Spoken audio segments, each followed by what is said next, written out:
안녕하세요. 돈 되는 상식입니다. 2023년 5월부터 또다시 달라지는 실업급여에 대해서 말씀드리려고 하는데요. 고용보험법 시행규칙 일부 개정령안을 입법 예고하였고, 실업급여 부정수급을 뿌리 뽑고 실업급여 본연의 재취업 촉진 기능 회복에 총력을 다할 계획입니다.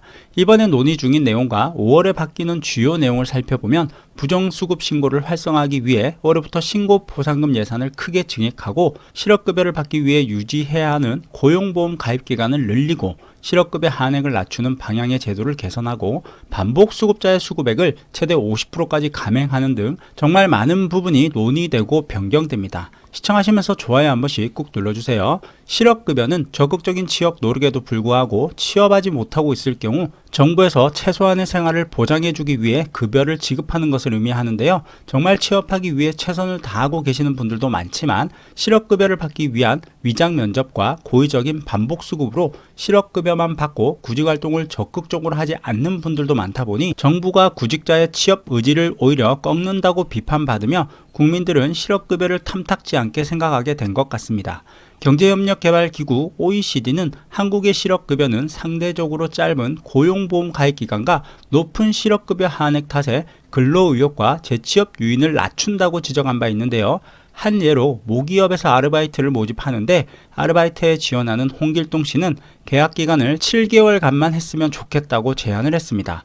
이유는 실업급여를 받기 위한 조건인 고용보험 기간 180일만 되면 되기 때문이고, 계약 만료로 인한 퇴사는 실업급여를 받을 수 있을 뿐만 아니라 최저임금이 인상되면서 정부에서 지원하는 실업급여 하한액이 인상되었고, 최저임금을 받고 일하는 것보다 실업급여 하한액만큼만 받아도 월급과 비슷했기 때문인데요. 최저임금을 받느니 차라리 실업급여를 받겠다는 사람들이 많아지면서 고용보험기금의 현재 상황은 적자에 허덕이게 되었고, 재정은 바닥을 드러냈으며 결국 일하는 사람들에게 고용보험료를 더 내라며 고용보험 인상안까지 추진하게 되었습니다. 이렇다 보니 정부는 실업급여 부정수급뿐 아니라 제도를 개선하기로 하였는데요. 우선 첫 번째로 18개월 동안 고용보험 가입일을 10개월로 늘리는 방안을 검토하고 있습니다. 실업급여를 받기 위해서는 이직 전 18개월 동안 고용보험에 180일 이상 가입되어야 실업급여를 수급할 수 있는데요. 18개월 동안 내가 다닌 모든 회사에서 고용보험 가입기간이 180일 이상이면 실업급여 수급이 가능합니다. A 회사에 7개월만 다녀도 실업급여 수급이 가능하고, A 회사에 3개월, B 회사에 4개월 일을 했을 경우에도 고용보험 합산일이 180일 이상이기 때문에 실업급여를 받을 수 있었습니다. 하지만 18개월 동안 고용보험 가입일을 180일에서 10개월로 4개월을 더 늘리는 방안을 검토하고 있습니다. 두 번째는 실업급여 하한액을 최저임금의 80%에서 60%로 낮추는 방안을 검토하고 있는데요.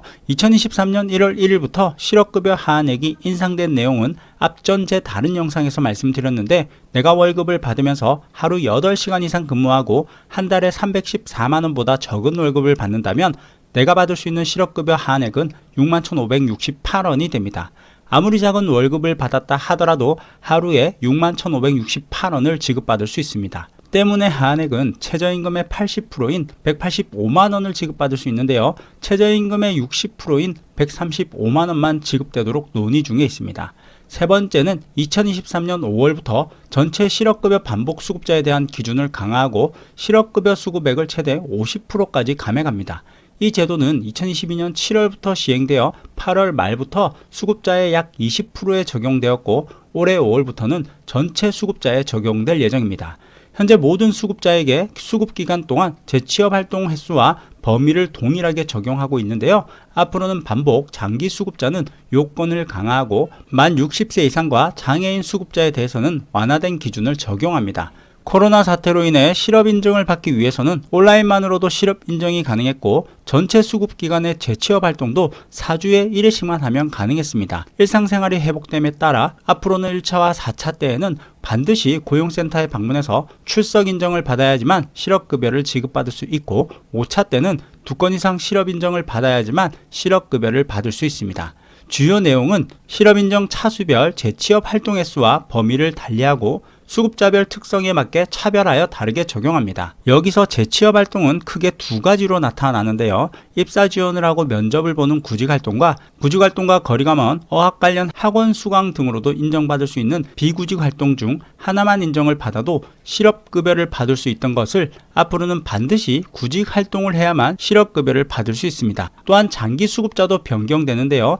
실업인정일은 5차부터는 4주에 2번 이상 구직활동을 해야 하는데 여기에서는 반드시 실제 입사 지원을 하는 구직활동이 1회 이상 포함되어야 할 뿐 아니라 8차부터는 한 주에 한 번씩은 무조건 재취업을 위한 구직활동을 해야만 실업급여를 받을 수 있습니다. 장기수급자는 실업인정일 만료일 직전 실업인정일에 반드시 고용센터에 방문하셔서 소급해서 제출을 해야만 실업인정을 받을 수 있습니다. 만 60세 이상이신 분들이나 장애이신 분들은 2차 실업인정일부터 재취업 활동은 4주에 1회만 받으시면 되고 자원봉사 등도 인정받을 수 있습니다. 자, 그럼 5월부터 달라지는 재취업 활동, 즉 구직 활동으로 인정되는 것과 인정되지 않는 것을 살펴보면 5차 실업인정부터는 구직활동의 활동만으로 실업인정을 받을 수 없습니다. 반복수급자의 경우에는 2차부터는 반드시 입사 지원 활동만으로 인정됩니다. 고용센터장의 지시에 따른 봉사활동은 재취업 활동으로 인정되지 않으며 다만 60세 이상 및 장애인 수급자는 가능합니다. 어학학원 수강은 재취업 활동으로 인정받을 수 없고요. 앞으로는 구직 활동으로 인정되지 않습니다. 작업심리검사나 심리안정 프로그램 참여도 제목만 다르게 해서 제출을 해도 인정이 되었는데요. 앞으로는 실업급여를 받는 전 회차를 통틀어 1회만 구직활동으로 인정됩니다. 뿐만 아니라 워크넷 입사 지원은 횟수 제한 없이 가능해졌는데요. 주의할 사항이 있습니다. 구직 신청 시 희망 직종을 적어서 제출하셨을 텐데요. 희망 직종 안에서 입사 지원을 하셔야 되는데 그 외 직종을 신청하게 되면 실업급여를 받기 위한 구직 활동으로 인정되어 실업급여가 지급되지 않을 수 있습니다. 또한 같은 날 여러 건의 재취업 활동은 한 건으로만 인정되고 온라인 고용센터 등에서 주최하는 단기 특강의 경우에도 실업인정 기간으로 모두 인정되었지만 5월 이후부터는 전체 기간에서 총 3회까지만 인정받을 수 있습니다. 추가로 반복수급자는 5년 동안 3번 이상 실업급여를 탄 경우 세 번째부터 단계적으로 실업급여를 줄여 나가게 되고요. 세 번째는 10%, 네 번째는 25%, 다섯 번째는 40%, 6번 이상에는 50%로 줄어들게 됩니다. 실업급여는 원칙적으로 퇴사한 다음 날부터 12개월 이내에 신청을 해야 받을 수 있는데요. 이게 정말 중요합니다. 소정급여일수가 남아있다 하더라도 퇴사 후 12개월이 되면 더 이상 실업급여를 받으실 수 없습니다. 실업급여는 최대 270일간 지급되지만 퇴사 후 6개월이 지나 신청을 하면 6개월간만 받으실 수 있다고 보시면 되는데요. 이 때문에 퇴직했다면 가능하면 빠르게 관할 고용센터를 방문해서 신청을 하시는 것이 좋습니다. 그럼 오늘은 달라지는 실업급여에 대해서 말씀드렸는데요. 오늘 영상 참고하셨으면 좋겠네요.